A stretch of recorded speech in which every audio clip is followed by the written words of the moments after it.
We are now going to talk about epigenetics. Bruce Lipton is a cellular biologist who wrote a book called The Biology of Belief. And if you haven't read this book, it's worth buying it. It is extraordinary. It will change your life. Do you know, as a cellular biologist and an epigeneticist, epigenetics means above and beyond genes. So what the epigeneticists are telling us is that genes no longer control our lives. We're told they do, we think they do, but they don't. You know what controls your life? Your beliefs, which are caused by your perceptions. And everything in life is about feelings. Everything in life is about perceptions which cause the feelings. And think about it, you know, if your leader inspires you, if your team leader is someone who's excited, motivated, and passionate and enthusiastic, what happens to you? You're the same. You get the same feelings. If you have a leader who stands there and goes, well, today is a good day. We sold a bracelet. Ta-da. Good job. Let's go for 2 next month. Like, it's not going to work. You have to have someone whose passion oozes out of their body. They believe in this so much that it's going to be phenomenal. And you know, I just love what he says.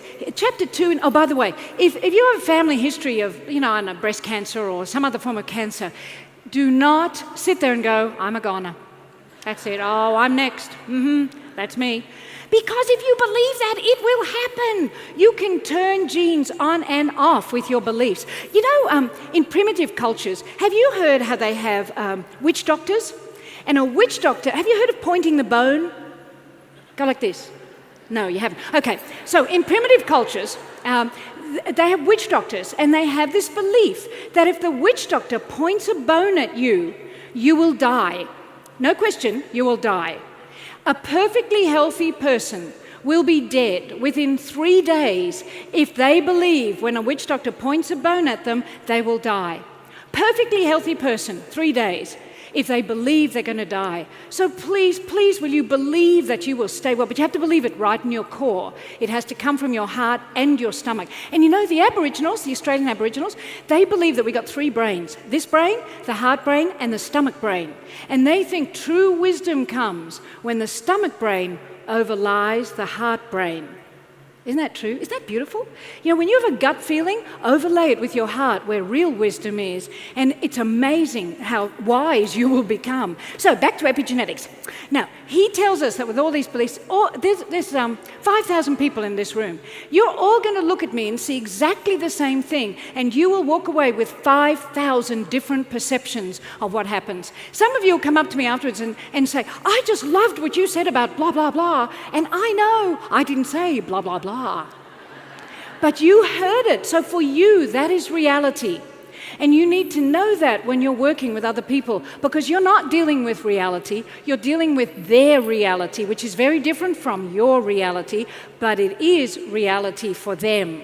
So it's a big concept, but just know it and integrate it, and it will make sense later on. So the other thing you remember Petri dishes? When you were at school, do you remember those little glass dishes with a little lid? And you would put stuff in them like a frog's leg, and you would put stuff in around it. Well, when you're a cellular biologist, you have Petri dishes, but inside it you put little cells. And cellular biologists for decades and decades would be examining the cell. So here they got a great big Petri dish, and here's a cell. And they would take the nucleus out of the cell, they'd take the cell membrane out, they'd take chromosomes out, they'd do all this stuff to the cell. One day, decades after they started doing the research, someone thought, oh, I wonder if the stuff that we're putting in around the cell is having an impact. Duh.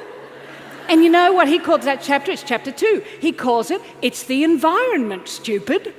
Isn't that a great title? Well, it is the environment. And you know, this is us, this is you. This is the Petri dish of your world.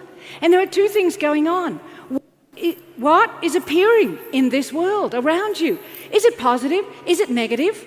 Because whatever it is, it's going to have a dramatic and profound influence on you. Do you know, in neuroscience, we can now prove you hang around pessimistic people, you're going to become pessimistic. You hang around optimistic people, you're going to become woo-woo. And so that's why you want to have a silpada, woohoo, environment. Oh, look, I just wrote upside down. Anyway, so you want to have this kind of environment, and you guys are in charge of it. What you focus on, you create. You are creating this environment. Every environment that you're in is going to have black spots. It's going to have black spots. Well, you know, optimistic people, they look at all the other places where the light is. Pessimistic people go, oh, there's a black spot. There's another one. The world is full of black spots. Everywhere you look, there's a black spot. There's another one. Told ya. There's another one. They never see the rest of it, isn't that true? Like when you leave here, whack on the gratitude glasses, because you're not going to see the black spots if you've got them on. And that's one angle. That's your perception. What are you going to be looking at? The second is, what are you creating around you? But look. This applies too to your team. Here you are, any leader in any organization, and here's your team. Here are all the little cells in your team, and they've each got their own little Petri dish. See, look, Petri dishes. And you are in charge of creating this environment. See, a leader's job, according to John Cotter, is to change people's behavior. And everybody says, oh, you can't change people's behavior. Oh, yes, you can. You can change it in a heartbeat if you change their perceptions. And you can change their perceptions in a heartbeat if you tell them a story. Like in Stephen Covey's book, you know, 7 Habits of Highly Effective People? Well, in that book, he tells a story about a woman on a train. And she's sitting on the train, and she's tired. She's had a bad day. And she just wants a quiet trip home. Well, this man gets on the train, and he has 3 small children. And the children are running amok in the train. And she's sitting there like this. Miserable little children. She looks at him, why don't you control your children? Like the witch. I'm going to kill one of you in a minute. And you know, this is not good for the kids. And someone leans over to her and says, you know, don't be too hard on him. He's just come from the hospital where his wife died. In a heartbeat, what happens to her behavior? It's transformed. She looks at the children with compassion. She looks at the man with compassion, another pillar of joy. She plays with the kids. Everything changes in a heartbeat just from a story. If you want to change people's perception, find inspiring stories and tell them. There are hundreds of them in this room, hundreds of them. And so remember what you're dealing with, how they perceive you and how they perceive the world around them is critical, because the first thing as a leader's job, John Cotter, change people's behavior. The second thing, this is what I say, I believe a leader's job is to create an environment in which people can be the best they can be. If you can inspire them, if you believe in them, that's all you have to do. Like people talk about inspiring and they go, yes, I'm going to inspire. Now what do? You just be yourself and believe in them. That's the single most inspiring thing you can do for anybody, to believe that they can do something. And all the research shows they will. It just takes one person in your whole life to believe in you, and you can do what you need to do. Isn't that exciting? Yeah.